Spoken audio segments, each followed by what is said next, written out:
Hey everyone, welcome back to another edition of Fore Podcast with your hosts Teeds and Don Julio. Lots to talk about in the golf world. But before we do that, if you guys are looking for some awesome golf polos, some comfortable golf polos, we highly recommend Sunday Swagger. We got discount codes for 15% off, and they are nice. I got about 4 or 5 of them right now, and they are comfortable. They make your arms pop, that's for sure.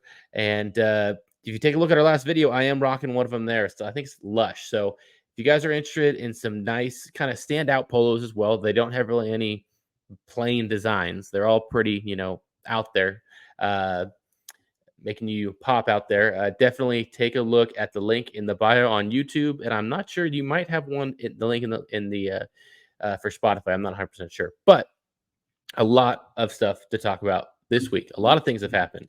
I think obviously we should start up with the U.S. Open that is happening at Pinehurst number 2, I believe in North Carolina. That's in North Carolina, right?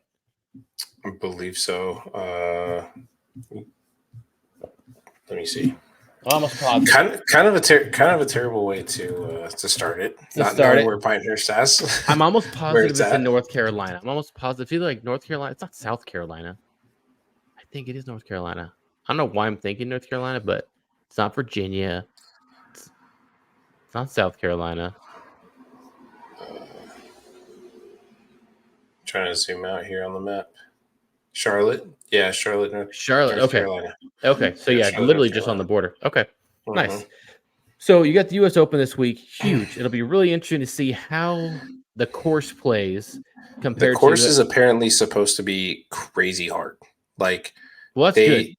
Just from the clips that I've seen, apparently it's going to be rolling at like 14 to 16 on the step meter. And you're seeing, like, I saw a video of a Tiger taking... the video showed him taking a wedge, a 3-wood, a 6-iron, and a 9-iron from green side. Just to see how to get it up and let it just stay to see up how there? to get it. Yeah, because he hit a wedge and it just kind of checked, but when he hit the 3-wood, it was just as close. 9-iron was fine, 6-iron was fine, but it's like you also saw in the corner there was, I don't know who it was, but they were hitting and balls were coming up short, coming back to him. It was, I mean, jeez, good. It just looks tough. I like that. I mean, like last year at the LACC, it just, what was the winning scores? It was in the minus, it was in the red numbers. Let me double check what the scores were. But like, I love it when, you're actually putting a lot of pressure on these professional players because they're used to shooting 14, 15, 20 under. Let's see, last year, 10 under at a U.S. Open. I feel like that's very rare. Wyndham Clark, obviously, I think outlasting Ricky Fowler last year, but 10 under at a U.S. Open. I remember when Bryson DeChambeau, he won his U.S. Open, I believe it was either 2020 or 2021 at Wingfoot. He shot, was it 2020? He shot like a 2 or 3 under or 4 under. And like, I think the next Matt Wolf was like even or 1 under, and everyone else was like even or over par. And like, that's what I've always heard is what the U.S. Open is. They try to make it extremely difficult for pros, which is hard to do. You can do it by obviously growing the grass in the rough. You can do it by making the greens very, very quick.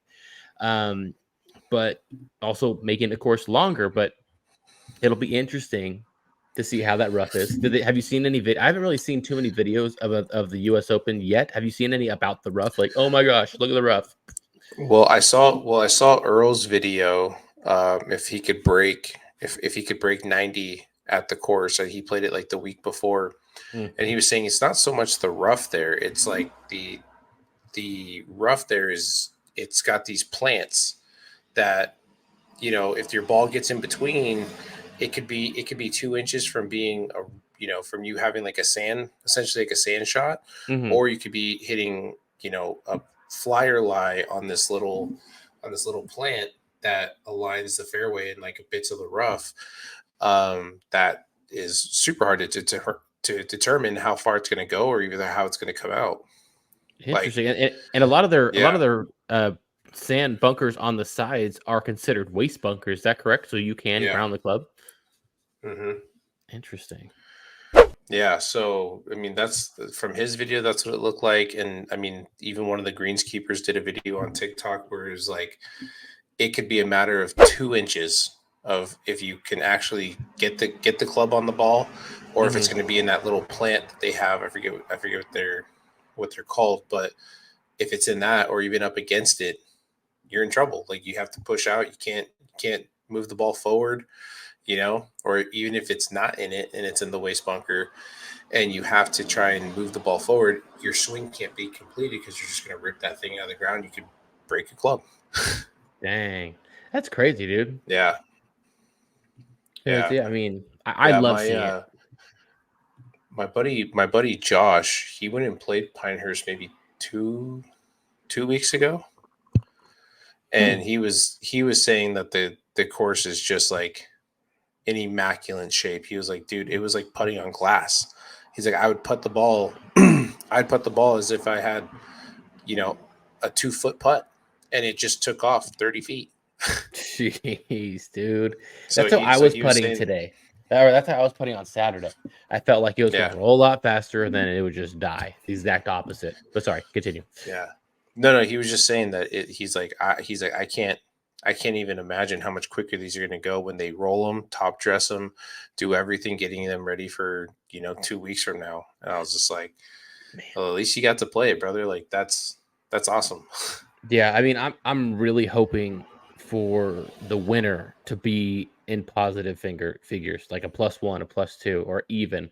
Like I just think that's like so cool and so hard. Like there's no other tournament that prides itself on making the golf course extremely difficult to play. At least in my opinion, you know, Yeah, something crazy that I learned about Pinehurst. Did you know that it homes 10 courses? I was gonna ask how many courses there were. I knew there was more than one, obviously, because it says Pinehurst number Yeah, 2. I knew it was more than yeah. 5. I just didn't know the exact number. 10. It's 10 courses crazy, at this resort. dude. And Imagine like your buddies it's like, open to the but public. they need like a Bob Does Sports. Like, yeah, we're gonna go play Pinehurst. No way, we're gonna play Pinehurst to get there. Yeah, we're playing number 7. What? We're not Yeah. playing number, like, you think Pinehurst, you think you're gonna go to number 2, which is apparently obviously the most common one or the most popular one. But like, I mean, it's Pinehurst, but I wonder how Yeah. different all the other courses are. That's interesting. But Yeah, I um, have no idea. I mean, it'd be interesting to kind of see the layouts of mhm. everything, kind of how they all determine. It says, I'm looking at it right now. Hole one on number 10 from the Blues. It's a par four, 447 yards. Uh, let's see. Yeah, I mean, it all kind of looks the same, but just really cool. They give like cool 3D overviews of the entire With all the of money each they get nine. from number 2, dude, they can add it to all the other Yeah, all the other but that's courses, dude. still it's pretty amazing, man. Like Technology. super cool. No, I mean just how amazing Oh, these holes look, man. Just looking at all the pictures, looks incredible. dude, I bet. Did you so what did you think about Jon Rahm having a withdraw? Did you see him last weekend with that swing that he was like Hmm. wincing on and he Yeah, he just just looked did not look good? uncomfortable. Yeah, he looked uncomfortable. I mean, I don't know. Could be some athlete's foot, something. I mean, they were saying that he has an infection between his toes or something like that. Mhm. Um, Mhm. but I don't know, man. It's like we talked about this we talked about this outside of the podcast about about the Memorial Tournament. Like Liv had 1, 2, 3, 4, 5, 6, 7, 8. They had 8 players at -10 at the Live Houston. Mhm. Okay, Yep. and then you had 1, 2, 3. You only had Scottie Scheffler. He won by 1 at -8, And he ended up shooting playing, 1 over on the final 18, right? or two over, 2 shot over, geez. +2, right? And so I like people are gonna hate that I'm asking this question, but it's kind of making me question if you had Dustin Johnson, if you had Jon Rahm, if you had Brooks Cam kept Cam Brooks Smith, Koepka, Cam Smith, Bryson Bryson DeChambeau. DeChambeau. Mm-hmm. You had all these guys who left, even Joaquin Neiman, Yep. right? I mean, Yep. dude, you have these guys up there. You know, would he be winning the way that he has been? You know, I mean, we see him in majors, and yes, he dominated at the Masters, right? I mean, or not Mm-hmm. dominate, but I mean, he played really well. But I mean, in all these other tournaments, like, would he continue to be at And the that's the top? thing. Because Because even with the Masters, you take out LIV and you keep PGA, like that's the only thing, right? Those yeah, top players would play better or differently because you know that's just they're playing in the PGA the whole time. So it would be different and it'd be extremely interesting. It's like a perfect, like we'll never know, obviously, but you can easily speculate. You take out like 5 of the top guys. Yeah, yeah, of course. yeah. And I mean, again, like, I mean, Carlos Ortiz, who won the Live Houston event, right? He went 6 under, 4 under, 5 under to shoot 15 in total. Mm-hmm. You got Adrian Mironk, right? Wrong. I think Yeah. Mironk. I think, yeah. Yep. Yep. I mean, 3 rounds, and you're talking, and here's the thing: you're talking one less round Mm-hmm. than what PGA is playing, right? So Right. these guys are coming out firing on the first day with 6 under, 7 under. Even Patrick Reed, even though I heard that this was his home course, but still, it's like, 5 under, 4 under, 4 under to be in third. Mm-hmm. You got Sergio Garcia, who came in fifth. Yeah. You got Lahiri. Oh yeah. Lahiri. Yeah. Lahiri, you got him at 10, McDowell at 10, Herbert at 10, and Brooks Koepka just missed it uh, at -9. But it's like, still, even Dustin with what he said was a terror, like he just didn't feel in his swing, right? -8, which would have tied Mm-hmm. Scottie. you Easily. got Matt you got Matt Wolf, who's just trying to figure his stuff out again, -7. Ty Morikawa, Taylor Gooch, -6. Well, that's the thing. Right? Like, there's so many other players on Live that could compete and have won tournaments. Matt Wolf has won tournaments. I Yeah. think Joaquin Neiman won the Mexico Open or Mm-hmm. whatever they had over there a few years ago before he made the Mm-hmm. move over to Live. So you have all these other guys who aren't major winners, but were up and comers, and definitely like you see Scottie Scheffler, he won by 1 stroke, After leading by and 3. well, after leading by 3, yeah, but like golf is such a game that like it's kind of like Up baseball and where like you have to play it's up everything and in down. series. Yeah. You don't play just one game. Whoever wins wins. Not the NFL or anything like that where you have 4 days and you have to have it in those 4 days. And if you don't have it on one of the days, then someone can easily come up and take that lead or take Mm-hmm. that win. But you're talking about the best golfers in the world and you're taking them out. And even there's this guy on what is it, golf and stuff or whatever thing that I follow on Facebook. And every day, this guy, he's probably like 55, 60 years old from Anaheim, just posts a Live like meme every single day. It's always Bob Meadows, Bob Meadows, Bob Meadows, all these jokes about Live. And it's just like everyone in the comments is like, seriously, dude, like this is like old man yells at cloud, like the Simpsons meme with like the grandpa where it's like they think they're making a big deal, but like, dude, like you're embarrassing yourself by just like creating these things like every single day. And I commented, I'm like, hey, like you brought it up. I'm like, who's to say he'd win all these tournaments if Liv wasn't around? And they're like, well, he did well in the Masters. It's like, well, that was when they were playing in Live, like you said. Like if they were playing the PGA Tour the whole time, you're telling me that Scottie was still running? I mean, I don't know. He definitely could. He's playing lights out, but we never will know, and that sucks. At the same time, it'd be Yeah. nice if there is a merger where we are able to get them all on the same tour again, not just for these years. But it sucks. It sucks because we all want to know. I'd love to know, and that dominance could kind of have a light little asterisk on it, of like, Yeah. I mean, I, again, I mean, like you said, we'll never know. It's it's kind of up in the air. But when you're seeing the results of the leaderboard, and you're just kind of like, the Memorial didn't quite seem like it was playing too difficult. I don't know. I didn't see all of it. I was too busy watching Live, but Mm-hmm. I didn't see it all. It didn't look like it was playing too tough. You know, I Yeah. just I just find it really hard when you look at the leaderboards and you see the consistency of the guys who did leave constantly in the top 10, Mm-hmm. over there.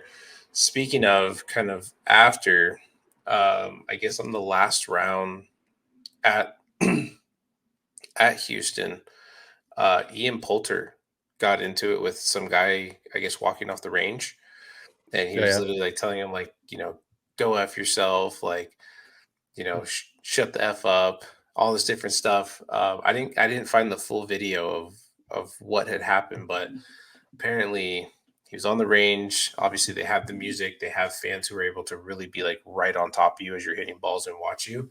Mm-hmm. Um, and so this guy, and then there was like, I think the group of people he was with, they're all filming like, oh my god, this guy's so rude, and all this stuff. And he's looking at him, and then the dude's like, I didn't even say anything. He's like, you know what you have been said, and da da da. And he goes, next time you say something like that, he's like that guy, get him the hell out of here. And so I just was like, whoa, I gotta find this video and figure out what's going on. But Right. Yeah, I saw it that clip reminded, too. yeah, it reminded me of what's his? Remember when I think it was Justin Thomas, where somebody in the stands had like said something to him like, "Oh, might want to hit a pitching wedge or something. The greens aren't sticky." And then Justin looks at him like, "You done?" He goes, "Yeah, I was just saying." And the security guy or the police officer walks over and just gives him that look like, "Cut it out, cut it out." And the guy's like, "I didn't even say anything." It was just one of those ones where you could tell Justin was already pissed because he flew the green, in the behind the stands, and all of a sudden the guy's just there sipping on his beer, like, greens aren't holding. You might want to come in a little low, just a little bump and run.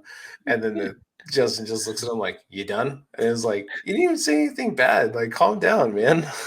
Well, yeah, I mean, like seeing that video, I definitely was like, okay, like especially a lot of these videos nowadays with Live being such a different environment, than traditional PGA Tour events. They got music, people are right around the pros, and everyone has a phone out. So, like, I'm sure there's a video of whatever was said, because everyone has their phone out. They're like either, "Oh, I'm right here by this guy. Look, I'm getting this video," or "I'm gonna try and see if I can rattle him or get his attention by saying something stupid." Like I'm probably gonna side with Ian Poulter on this, or pretty much any pro, because the amount of times that pros are constantly just getting crapped on in order to get a reaction, not like they're just talking back and forth and they deserve it. Sometimes they do, but for majority of the time, the fan does something and just puts his hands up like, "What I do? What I say?"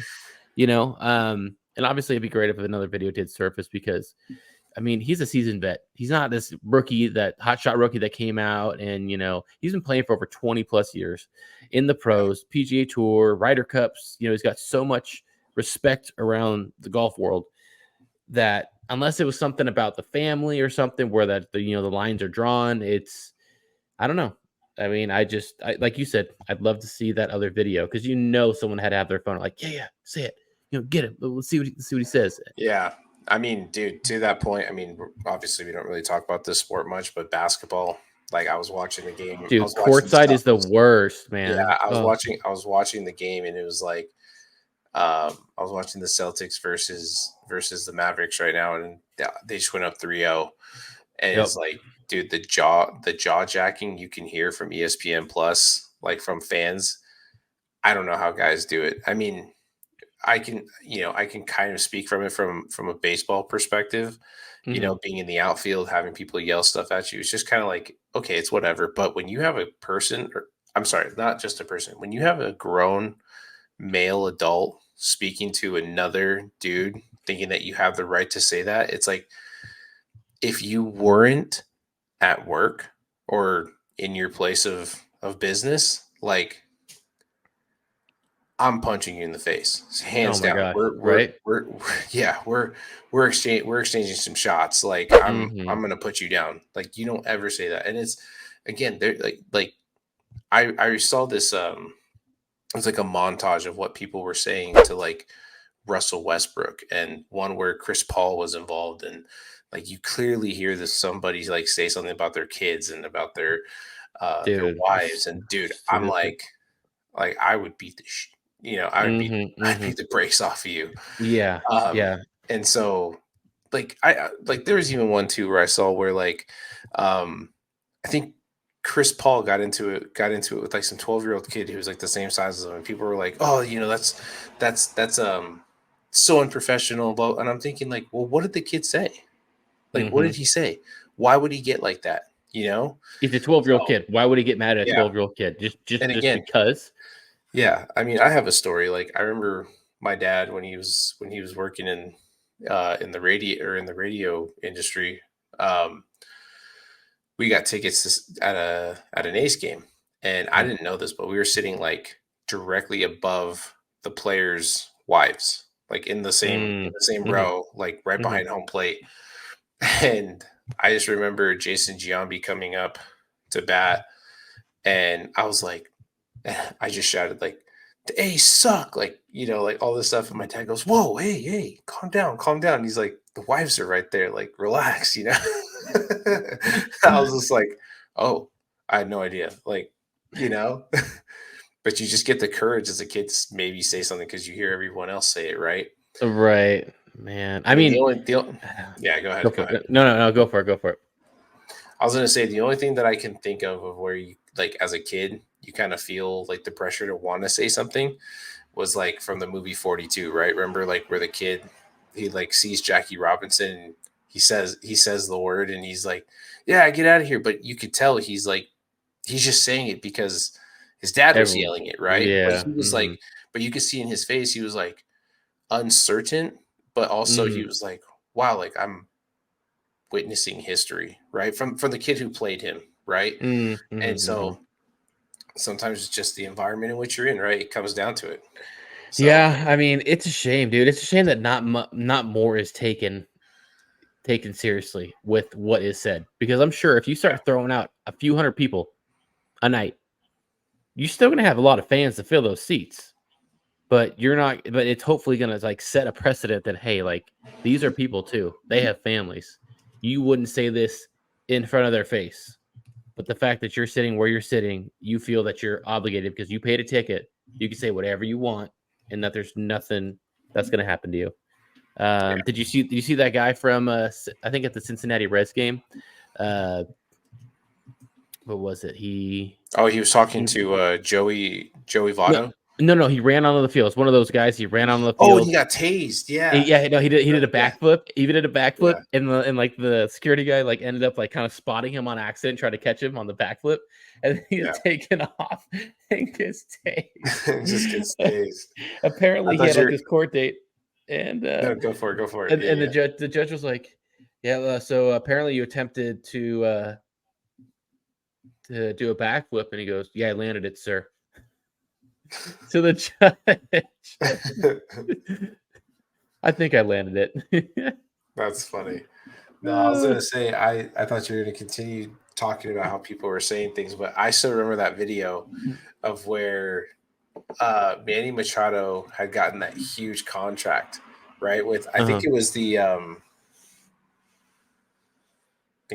Padres. Padres? Yeah, yeah. Yeah, and he's like, "Oh yeah, well I'll bet my entire contract that we beat or that we win a World Series before the Dodgers do," because he had just left the Dodgers after they lost to the Red Sox, right? Okay, okay.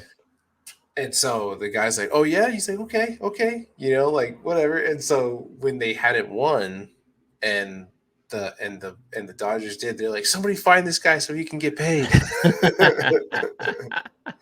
That's hilarious. Yeah. Um, Back to the US Open really quick. With how Xander Schauffele is playing, with how the guys that live are playing, who are you taking this weekend? Who do you like? Honestly, I don't know, man. I really don't know. I mean, I would be stupid for not saying Scotty. Scottie. I think Scottie's going to be up there, but like the Live boys are in this tournament too, though, right? Dude, I'm hoping. I'm pulling for Bryson, dude. I'd love him to win another US Open, especially with his irons. Like he's been playing pretty good in the last two majors.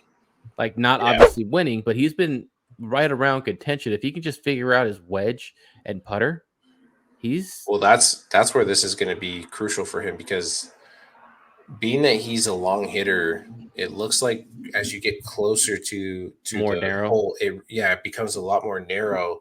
So I think he's going to have to dial back, maybe hit iron off of the tee box. Well, he can hit Give it. What do himself, you say? 7 or 8 irons, like 220 or yeah, something like this last week. But did you yeah. see? So get this. A week or so ago, one of Bryson's videos that he posted on YouTube. I forget who he was playing with, whether it was like a break 50, but someone was asking about like how he manages his distances on putting. Like how can he just get up to a putting green and putt once and have an idea of the speed that he needs to putt on those greens. And he said he has a speed to 50 feet, maybe 100, but majority of the time it's like 50 feet. He knows how hard he has to hit the ball to hit it 50 feet. Whether he did that like 1,000 or 100,000 times, just hit the ball to a 50 feet, hit the ball 50 feet. So he knows in his head how far, how fast, how much he needs to hit it and all that, how much strength and everything.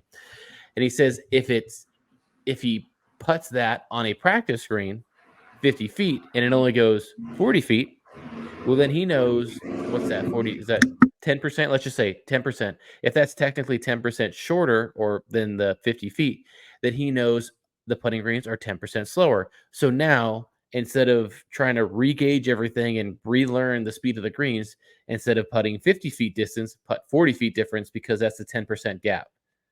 And I thought it was really smart. But it's also really difficult if you don't have enough time to putt 1,000 times or a couple thousand times.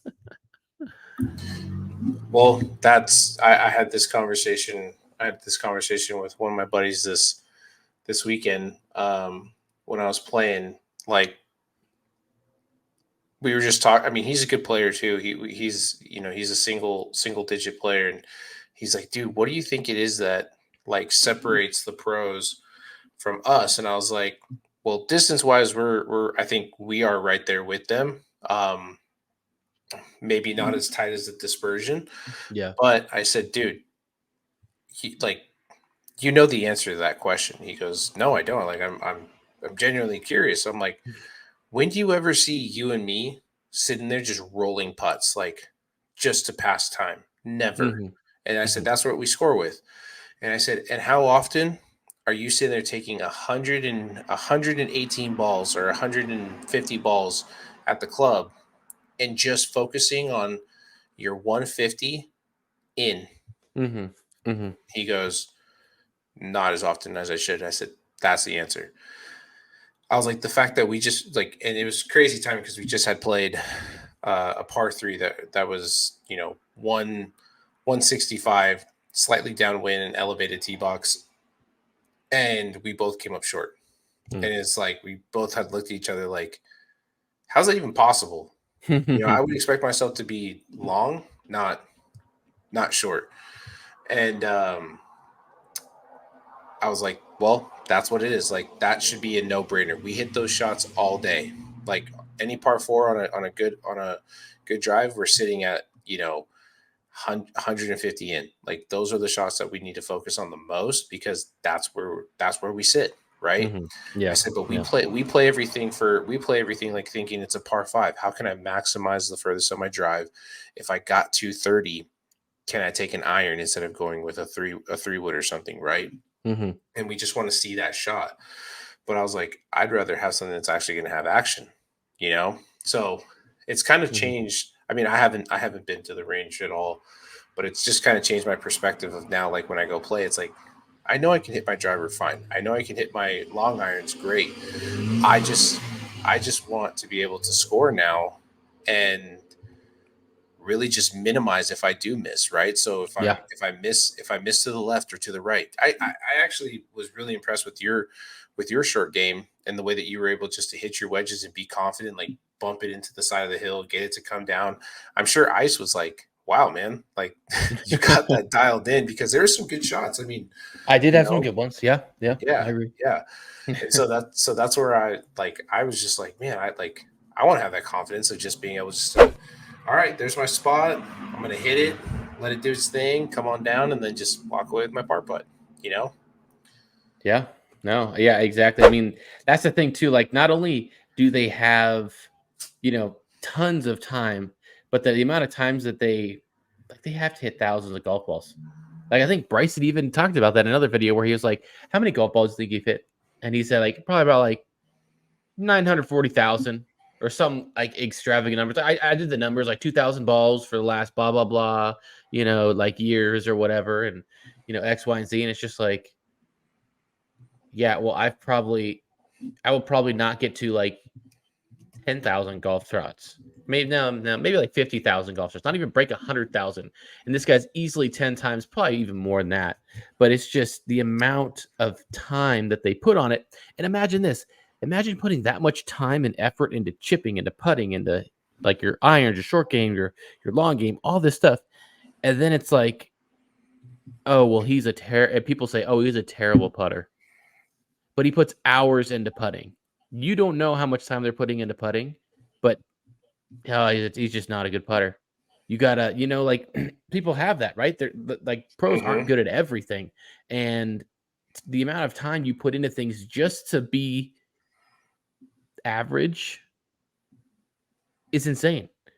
To be experts at it, not only do you have to have that confidence mentally, but you have to put in so much work, so much time, so much effort, and people don't see that. All they see is the results, and they just see a number and they go, boom, oh, look, you're ranked 120th.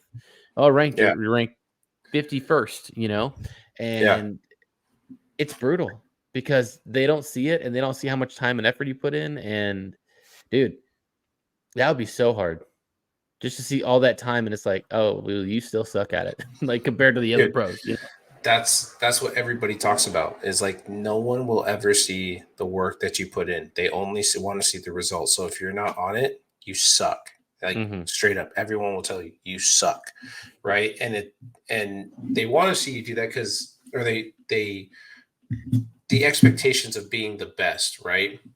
It's like, oh, I don't want to see you shank it because I'm not even the best and I shank the ball, but Mm-hmm. it Mm-hmm. happens. Like Yeah. that's the crazy thing about golf is, you don't hear anybody say anything about, oh yeah,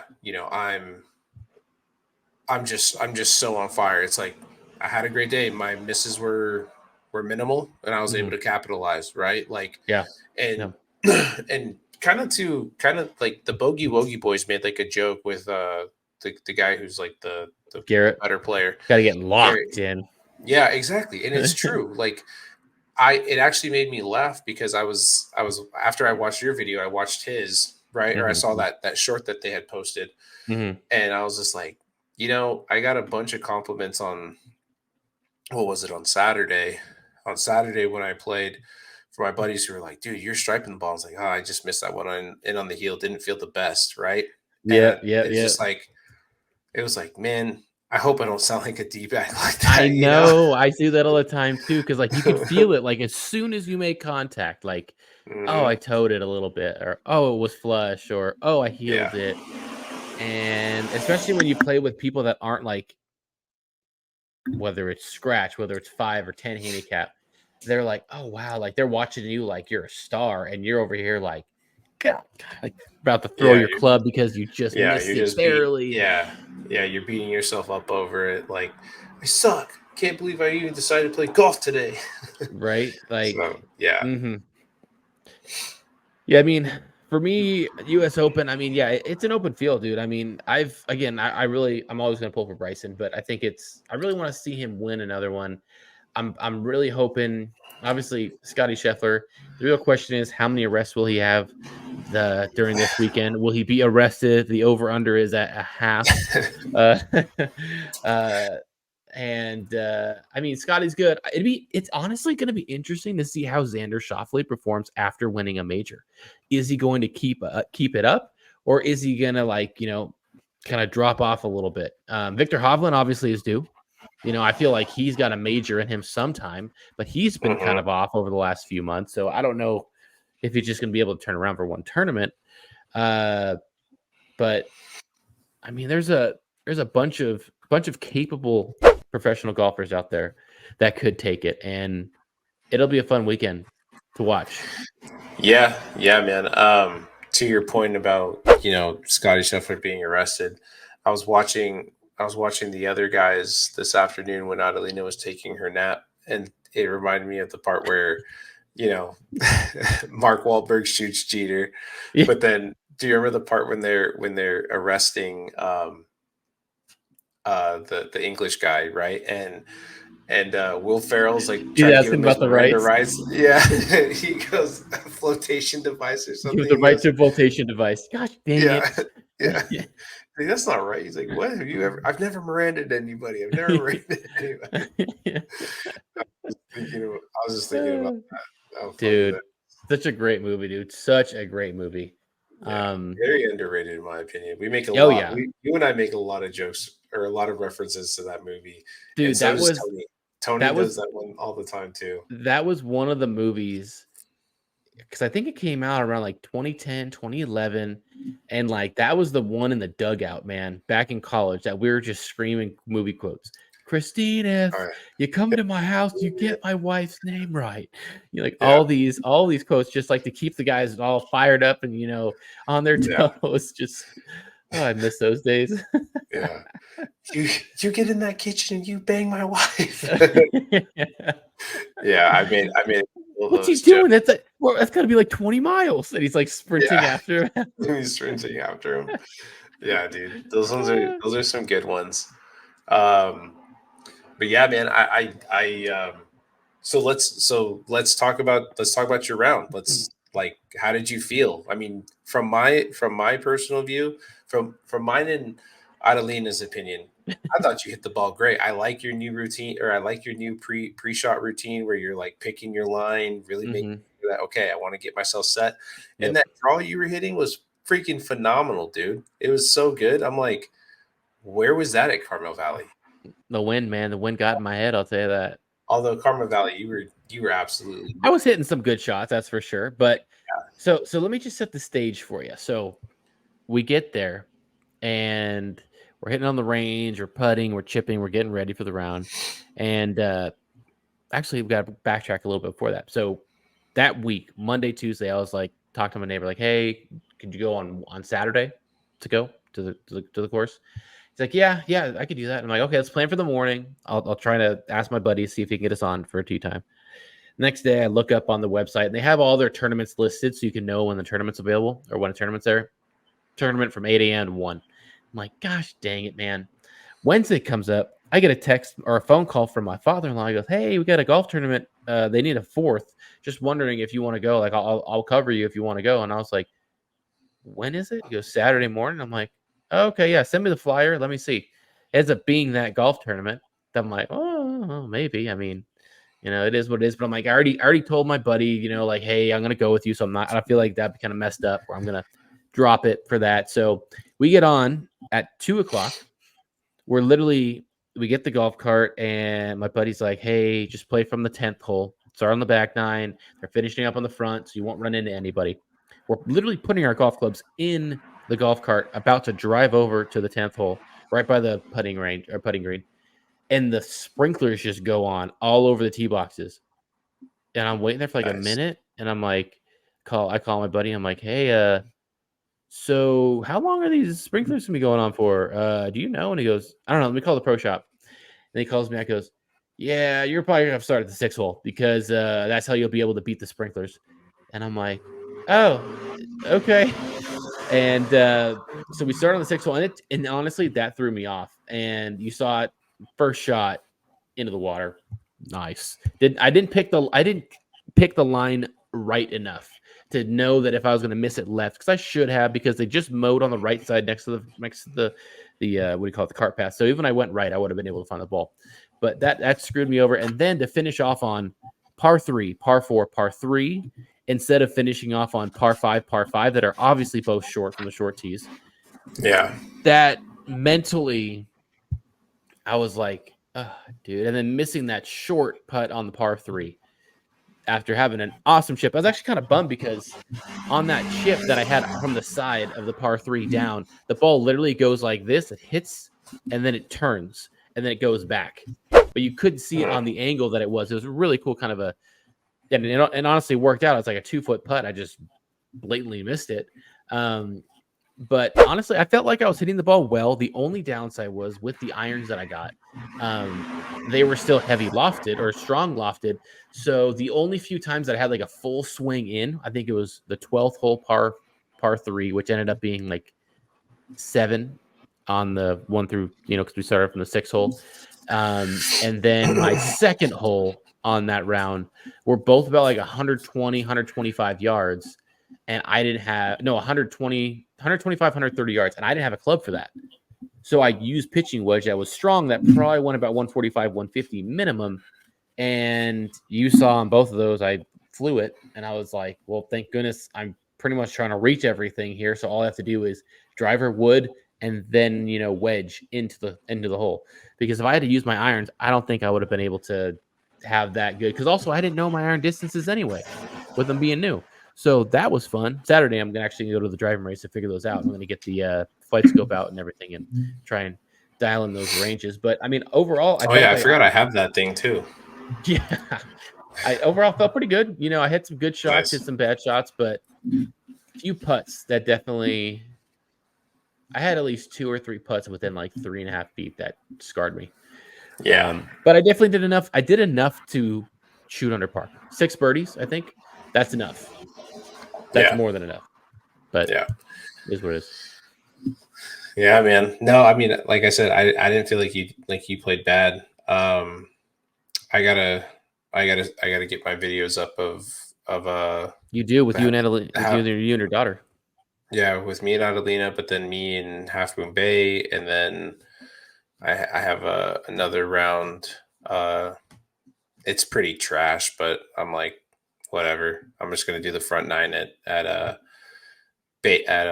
Bayonet, at Bennett Valley, where it was like I started off hot, hit a great 3-iron,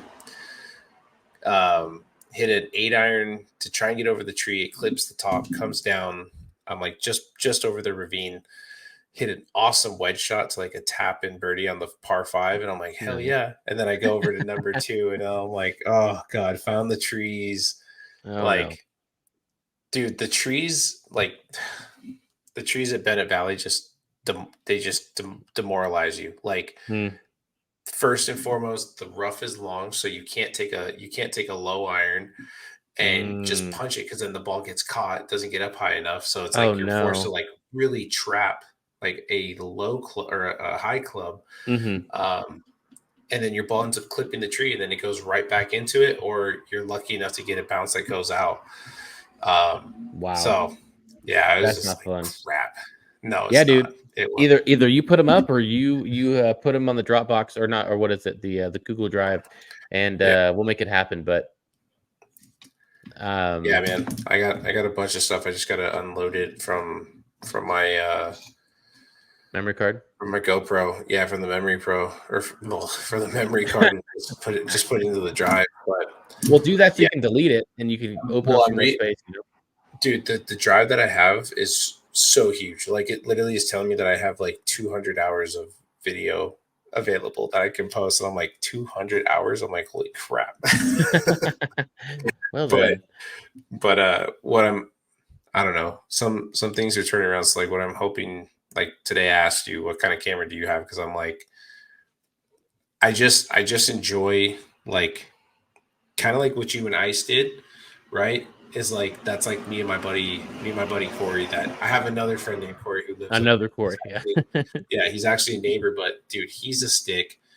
But his buddy Chris, oh my god, he's like, I feel like if I were to get some clips with him in the background, just the way he gets amped up about golf, like everyone would be like, how do people play with this guy? But dude, it's crazy. I've seen him get in someone's face for not having good enough etiquette about asking to play through. I've seen him gets so drunk on the course to where like he just sits down in a good spot, and all of a sudden you just see him just like. And then I've seen him shoot rounds that are under 72, and it's like, who is this guy? And I mean like pounding the beers too, like having a Yeah. great time. Like a Kevin Kisner where he's like 19 beers Yeah, deep, but like shoot like a yeah, 64. yeah. Like, And Corey's like the same way. Corey apparently, like, I mean, Corey's a little bit, he's about 10, 15 years older than me, but apparently back in the day, like he ran stuff at like Peacock Gap, Adobe Creek, a bunch of courses that used to be around here. He was a good player, and you see it like when he comes out, he doesn't hit the ball. He doesn't hit the ball a ton, but he's 250, 275. Just has great putter, dude. Great putter, great wedge player. But he's that guy. He's the dude who sits on the range, listens to some good music, and just literally just picks targets that are no more than 140. 140 in is all he does it. And it's crazy. We're hitting off of mats too, right? But like, dude, he'll step up in front and hit off the grass in the front. And I mean, he's throwing darts. Like literally the one that I always catch him at is the 80-yard shot. I can't tell you how many times I've seen him hit it off the 80-yard stick and just bing, bing, bing, bing. I'm that guy, pal. I'm that guy. He really is. He really is. It's pretty amazing to watch, but he's always telling me, he's like, dude, isn't it annoying like when you have to film yourself with your GoPro knowing that it's like it's only catching you? I'm like, yeah, now that I see what my buddy's doing, I'm like, yeah, this is pretty freaking boring. Right. I mean, yes and no. Like it's cool when you can go out on your own, but when you have that other element of where you can move it around, you have someone behind it, able to maneuver it around, it adds an extra element. Plus you can put in a little cart cam kind of a thing, which the commentary always kind of loosen things up, keeps it from being too dry, but yeah, dude, I mean, it's fun. It's not as bad as you think, and once you get used to it, just like you got used to putting up the GoPro and taking your shots, like it's normal. Like that's what you do, Yeah. and it doesn't seem like it throws you off. Like you were talking about with Carmel, where it kind of like threw you off because you were just used to, if anything, setting up a GoPro really quickly on a tripod, setting it down and playing. You weren't focusing on the shot, zooming in, zooming out, looking at me, like waiting for everything to drop. So it's just like a routine like everything else. But dude, it does make the videos look cooler in my opinion. And also with the one thing that I do not like about the GoPro is you cannot zoom in live at all.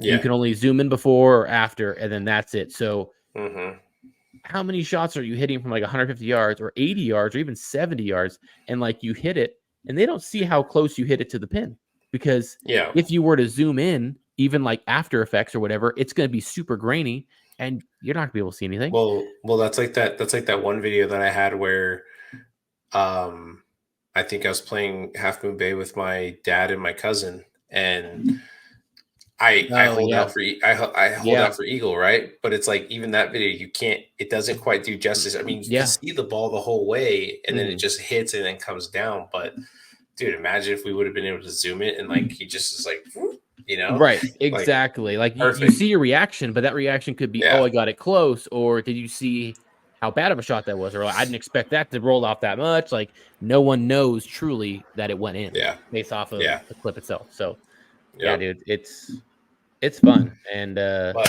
cool, dude. Well, sorry I didn't mean to interrupt you, but I know we're getting close on time here. But guys, again, Father's Day is coming up this weekend.